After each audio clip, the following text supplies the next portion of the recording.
ఆధ్యాత్మిక స్నేహవృక్షణం అందరికీ వందనాలండి. సర్వజనులకు రక్షణార్థమైన మహోన్నతుని విద్య బైబిల్ వాక్యము మొదటి రాజులు 4వ అధ్యాయము.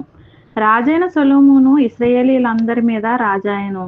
అతని యొద్దనున్న అధిపతులు ఎవరెవరనగా సాదోకు కుమారుడైన అజర్య యాజకుడు, షీషా కుమారులైన ఎలీహోరేపును అహీయాయును ప్రధాన మంత్రులు, అహీలూదు కుమారుడైన యెహోషాపాతు లేఖికుడై ఉండెను. యెహోయాదా కుమారుడైన బెనాయా సైన్యాధిపతి, సాదోకును అబ్యాతారును యాజకులు, నాతాను కుమారుడైన అజర్య అధికారుల మీద ఉండెను.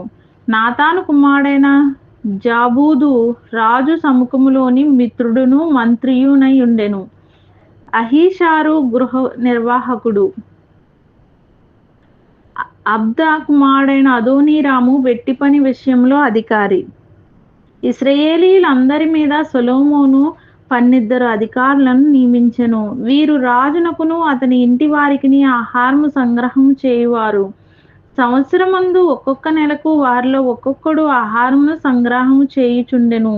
వారి పేర్లు ఇవే: ఎఫ్రాయిము మన్యమందు హూరు కుమారుడును, మాకసులోను, షేల్బీములోను, బేత్షెమెషులోను, ఏలోన్బెదనానులోను దేకేరు కుమారుడు, అరుబ్బోలేతులో సేహేదు కుమారుడు.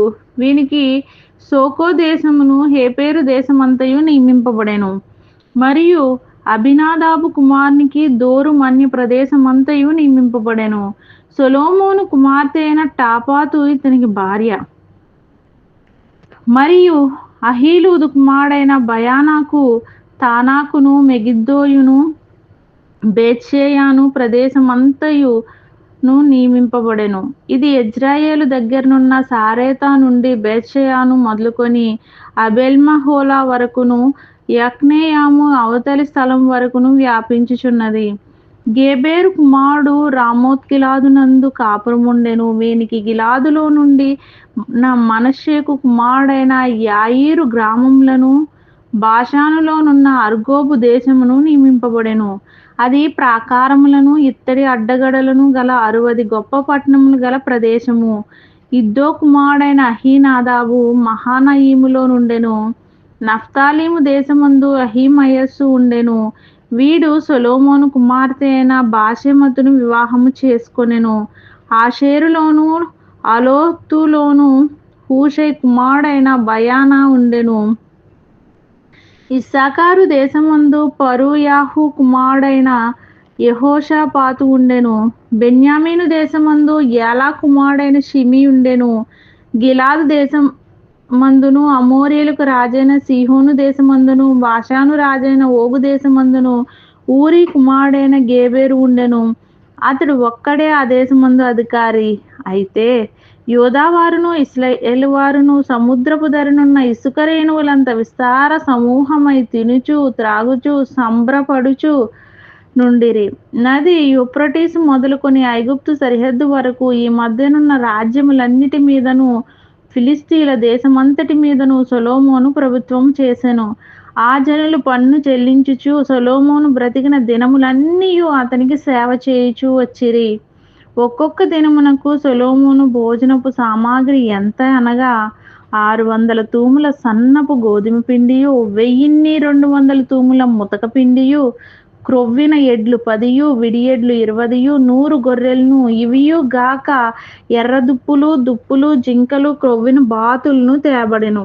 యూఫ్రటీసు నది యువతల తిప్సహు మొదలుకొని గాజా వరకును నది యువతలనున్న రాజులందరి మీదను అతనికి అధికారం ఉండెను. అతని కాలమున నలుదిక్కుల నెమ్మది కలిగి ఉండెను. సొలొమోను దినములన్నిటిను ఇశ్రాయేలు వారేమి, యూదా వారేమి, దాను మొదలుకొని బయర్షెబా వరకును తమ తమ ద్రాక్ష చెట్ల క్రిందను అంజూరపు చెట్ల క్రిందను నిర్భయముగా నివసించుచుండిరి. సొలొమోను రథములకు 40,000 గుర్రపు సాలలను, రౌతులకు 12,000 గుర్రములను ఉండెను. మరియు రాజైన సొలొమోనుకును రాజైన సొలొమోను భోజనపు బల్ల యొద్దకు వచ్చిన వారికందరికిని ఏమీయూ తక్కువ కాకుండా అధికారులలో ఒకడు తాను నియమింపబడిన మాసమును బట్టి ఆహారము సంగ్రహము చేయుచూ వచ్చెను. మరియు గుర్రములను పాటు పశువులను ఉన్న ఆయా స్థలములకు ప్రతివాడును తనకు చేయబడిన నిర్ణయము చొప్పున యవలను గడ్డిని తెప్పించుచుండెను. దేవుడు జ్ఞానమును బుద్ధిని వర్ణింపశక్యము కాని వివేచన గల మనస్సును సొలొమోనుకు దయచేసెను. కనుక సొలొమోను కలిగిన జ్ఞానము తూర్పు దేశస్థుల జ్ఞానము కంటెను ఐగుప్తీయుల జ్ఞానమంతటి కంటెను అధికమై ఉండెను. అతడు సమస్తమైన వారి కంటెను ఎజ్రాహీయుడైన యాతాను కంటెను మహోలు కుమారులైన హేమాను కల్కోలు దర్దాను వారి కంటెను జ్ఞానవంతుడై ఉండెను. గనుక అతని కీర్తి చుట్టూనున్న జనములన్నిటిలో వ్యాపితమాయెను. అతడు 3000 సామెతలు చెప్పెను, 1005 కీర్తనలు రచించెను. మరియు లెబానోనులో ఉండు దేవదారు వృక్షమునే గాని గోడల్లో నుండి మొల్చు హిస్సోపు మొక్కనే గాని చెట్లన్నిటినీ గూర్చి అతడు వ్రాసెను. మరియు మృగములు పక్షులు ప్రాకు జంతువులు జలచరములు అను వాటినన్నిటిని గూర్చియు అతడు వ్రాసెను. అతని జ్ఞానపు మాటలు తెలుసుకొనుటకే అతని జ్ఞానమును గూర్చి వినిన భూపతులందరిలో నుండి జనులందరిలో నుండి మనుషులు సొలొమోను నొద్దకు వచ్చిరి. ఈ మాటలు విన్న వారందరినీ దేవుడు దీవించి ఆశీర్వదించును గాక. ఆమేన్.